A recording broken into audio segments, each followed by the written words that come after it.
నేను చేయబోయే రెసిపీ బెండకాయ ఫ్రై. వేపాకు, ఎండుమిర్చి, ఎల్లిపాయలు, ఆవాలు, జీలకర్ర, పచ్చిమిరపకాయలు.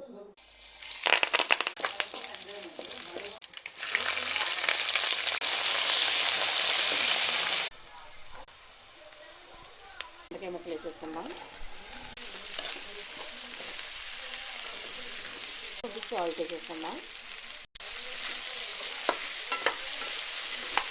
పప్పులో ఏం వేయలేదు.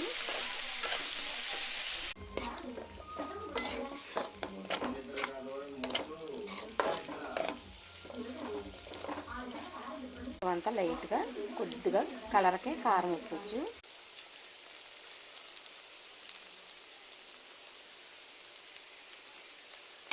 బెండకాయ ఫ్రై అయిపోయినట్టే. ఇలా మీకు కూడా నచ్చితే ట్రై చేయండి. ఈ వీడియో కనుక మీకు నచ్చినట్లయితే లైక్ చేయండి.